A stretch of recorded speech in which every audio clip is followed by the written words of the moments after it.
Hey guys, this week's video is dedicated in memory of Masha Bas Batsheva. Lots of exciting stuff coming up in YJP, First Friday next week, classes, events. Make sure you go to yjprochester.com so you don't miss anything. A couple weeks ago in Parsha Vayera, the Torah relates how Abraham dug wells.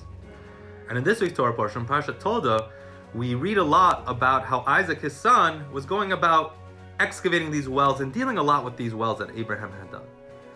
You see, the Philistines weren't happy with Abraham digging wells and stuffed them up with boulders and rocks, and Isaac came along and reopened them, and there was a back and forth, but ultimately Isaac was successful in keeping these wells open. The question is why? Why was Isaac successful where Abraham had failed? In Kabbalah and Jewish mysticism, Abraham and Isaac represent two very different characteristics and ways of serving God. While Abraham manifested chesed, which is kindness and love, Yitzchak, Isaac, manifested gvura, which is discipline and restraint. And as everybody knows, they're basically opposites, right?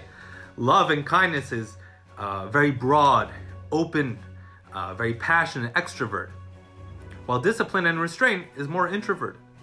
And so while Isaac and Abraham both had the goal of digging wells, which is representative of this idea of revealing the good that is within all that is around us, revealing the potential that is within the world around us and the people around us, they went about it in very different ways.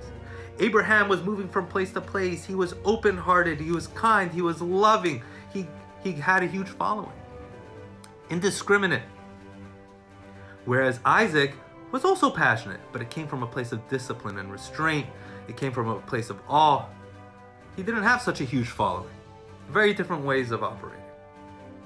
Which one do you think would be more successful? Surprisingly, it was Isaac. Because while free love and unrestrained and unbridled passion sound amazing, they can be easily corrupted. Because ultimately, love needs guidance. It needs boundaries. It needs respect. It needs selflessness. Because unbridled, unpassioned, without any respect, without any boundaries, it can be easily corrupted and become self-serving, perverse. And that's why while Abraham's wells were exciting, it was passionate, it was awesome, they were ultimately stuffed up. It was Isaac's way of serving, which was more deliberate. It was more discerning, but in that way, even though there was more guardrails, there was more rules to what he did, it lasted. Love freely, but more importantly, we have to love wisely. Shabbat Shalom.